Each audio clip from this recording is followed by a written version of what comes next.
mmoja wa vijana wa kujitolea wa jiji la Kamituga wanaoishi jijini Bukavu wameibua taharuki kufuatia kuongezeka kwa hali ya kutokuwa na usalama mnamo jiji hilo. Visa vya hivi karibuni ni vya mauaji ya Bwana Samuel Mnyololo mnamo Januari 3 mwaka 2026 na Eme mnamo tariki 13 Februari mwaka 2026 na watu wenye kumiliki silaha wasiojulikana.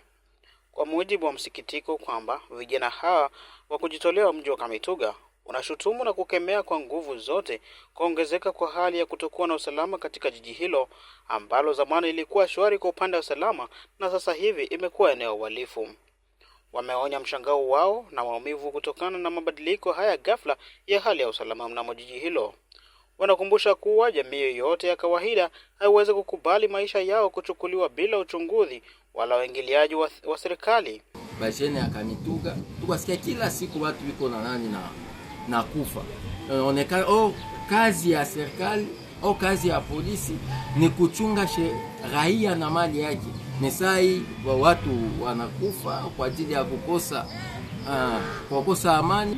Wananchi wana haki ya amani, wananchi wana haki ya kutafuta jinsi ambavyo watapatia watoto ama mafamilia zao chakula, lakini haiko kila siku wako na kufa kama nyama. Wanaalika mamlaka za kitaifa na jimbo kutekeleza kabisa jukumu yao ya kuhakikisha usalama na ulinzi wa umma kwa kutekeleza hatua madhubuti na endelevu za usalama ili kupambana na uhalifu wa mji wa Kamituga, hasa eneo ambao lilikuwa shwari kabisa. Tunaweza yadrese ku mairie ou autorité urbaine, anaweza jikaza sana kutia pression ou kukontrole sana na ni maservice za security itumike kazi yao sawa vile gisi inatakiwa.